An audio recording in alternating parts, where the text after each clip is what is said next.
Hello, and thank you for tuning into the channel. If this is your first time here, welcome. My name is Angela, and I am a trauma-informed self-development specialist, and I coach you through the process of transformation from the person you came to be as a result of the things that's happened to you to the person you were created to be. I teach you how to apply biblical and personal development principles to help you achieve inside-out success in life, ministry, and business. You're listening to the 1 Year Through the Bible series. Reading and understanding the Bible from Genesis to Revelation will give you a contextual overview of the whole counsel of God, as mentioned in Acts 20, verse 27. I'll be reading from the New King James if you'd like to read along. Today's Old Testament reading begins in 1 Kings chapter 5, verse 1 through chapter 6, verse 33. Now Naaman, commander of the army of the king of Syria, was a great and honorable man in the eyes of his master, because by him the Lord had given victory to Syria. He was also a mighty man of valor, but a leper. And the Syrians had gone out on raids and had brought back captive a young girl from the land of Israel. She waited on Naaman's wife. Then she said to her mistress, "If only my master were with the prophet who is in Samaria, for he would heal him of his leprosy." And Naaman went in and told his master, saying, "Thus and thus said the girl who is from the land of Israel." Then the king of Syria said, "Go now, and I will send a letter to the king of Israel." So he departed and took with him 10 talents of silver, 6,000 shekels of gold, and 10 changes of clothing. Then he brought the letter to the king of Israel, which said, "Now be advised, when this letter comes to you, that I have sent Naaman my servant to you, that you may heal him of his leprosy." And it happened, when the king of Israel read the letter, that he tore his clothes and said, "Am I God to kill and make alive, that this man sends a man to me to heal him of his leprosy? Therefore, please consider and see how he seeks a quarrel with me." So it was, when Elisha, the man of God, heard that the king of Israel had torn his clothes, that he sent to the king, saying, "Why have you torn your clothes? Please let him come to me, and he shall know that there is a prophet in Israel." Then Naaman went with his horses and chariot, and he stood at the door of Elisha's house.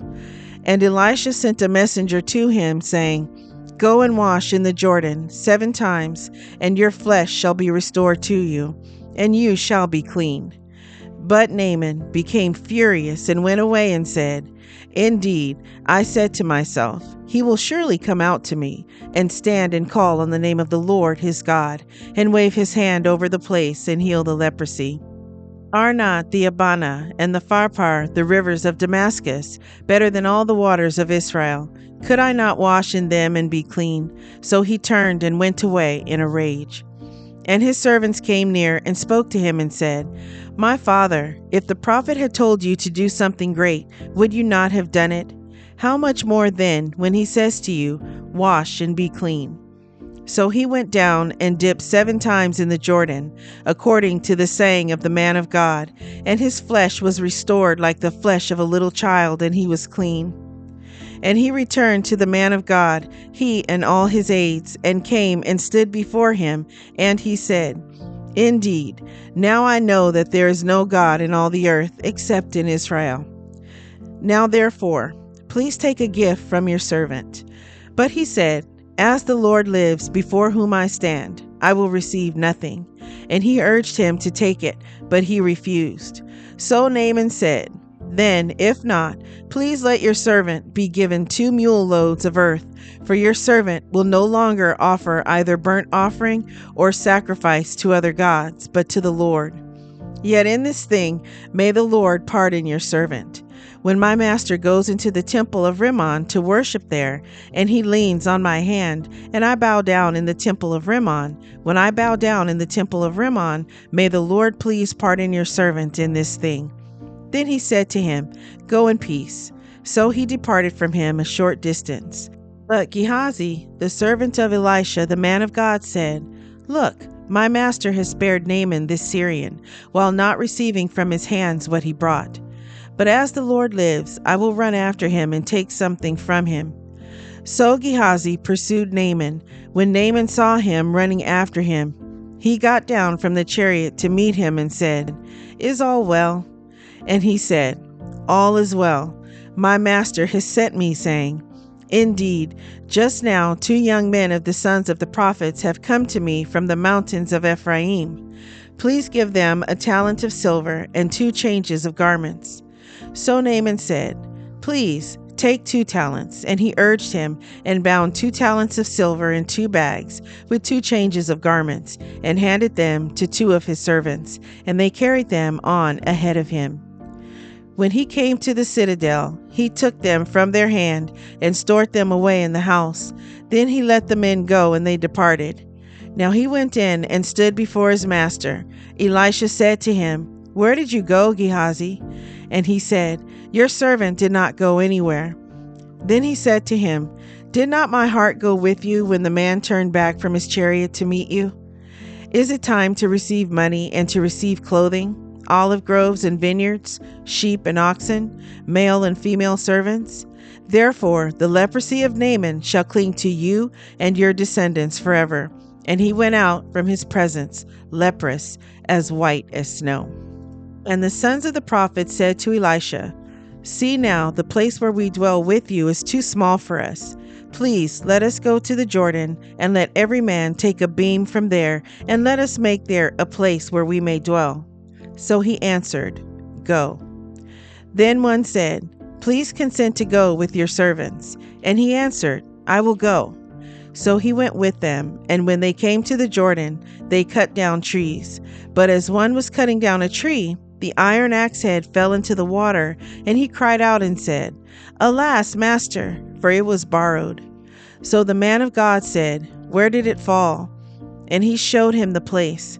So he cut off a stick and threw it in there, and he made the iron float. Therefore he said, "Pick it up for yourself." So he reached out his hand and took it. Now the king of Syria was making war against Israel, and he consulted with his servants, saying, "My camp will be in such and such a place."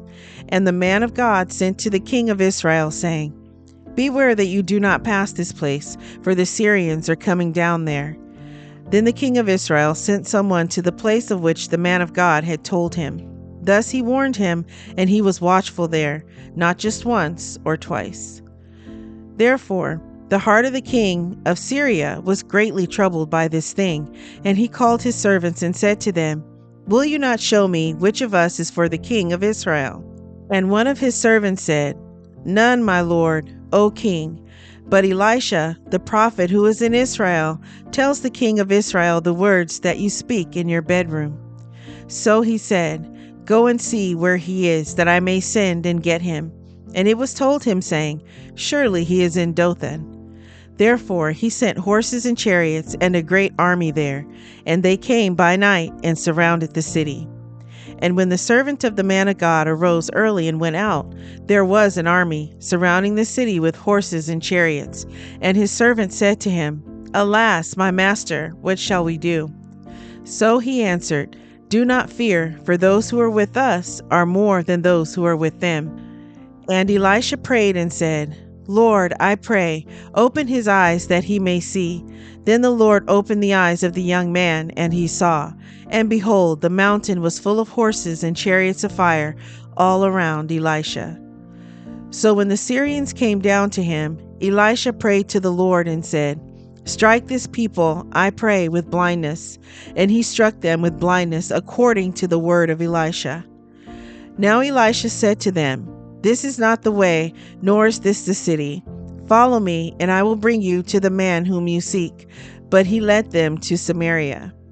So it was, when they had come to Samaria, that Elisha said, "Lord, open the eyes of these men, that they may see." And the Lord opened their eyes, and they saw, and there they were inside Samaria. Now when the king of Israel saw them, he said to Elisha, "My father, shall I kill them? Shall I kill them?" But he answered, "You shall not kill them. Would you kill those whom you have taken captive with your sword and your bow? Set food and water before them, that they may eat and drink and go to their master." Then he prepared a great feast for them, and after they ate and drank, he sent them away, and they went to their master. So the bands of Syrian raiders came no more into the land of Israel.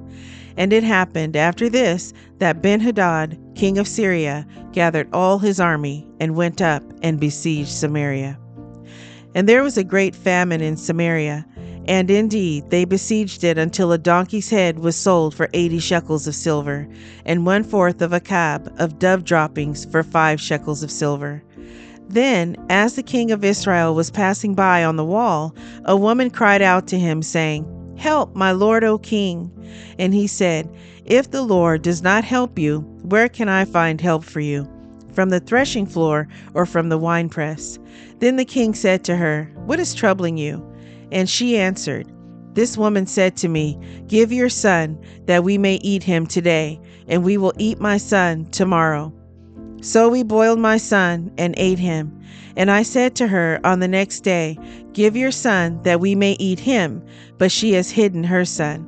Now it happened, when the king heard the words of the woman, that he tore his clothes, and as he passed by on the wall, the people looked, and there underneath he had sackcloth on his body.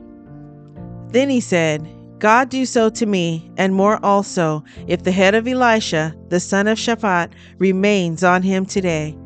But Elisha was sitting in his house, and the elders were sitting with him. And the king sent a man ahead of him. But before the messengers came to see him, he said to the elders, "Do you see how this son of a murderer has sent someone to take away my head? Look, when the messenger comes, shut the door and hold him fast at the door. Is not the sound of his master's feet behind him?" And while he was still talking with them, there was the messenger coming down to him. And then the king said, "Surely this calamity is from the Lord. Why should I wait for the Lord any longer?"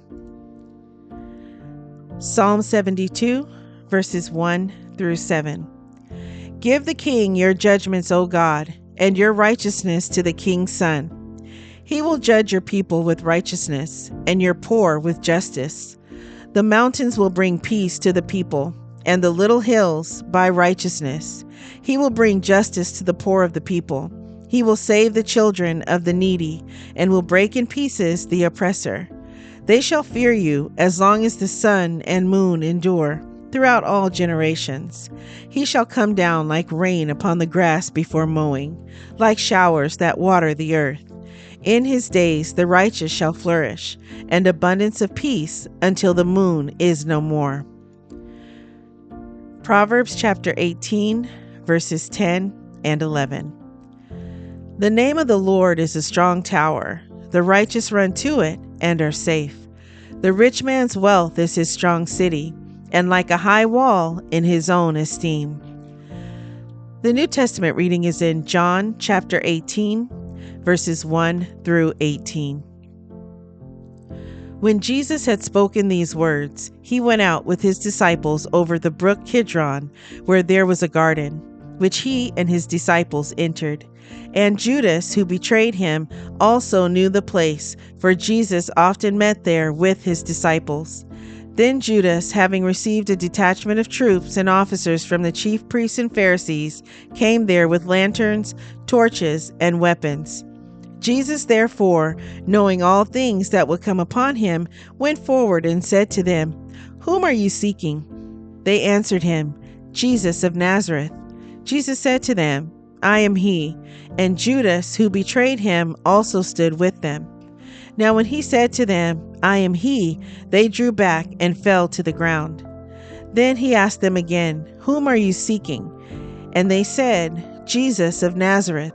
Jesus answered, "I have told you that I am he.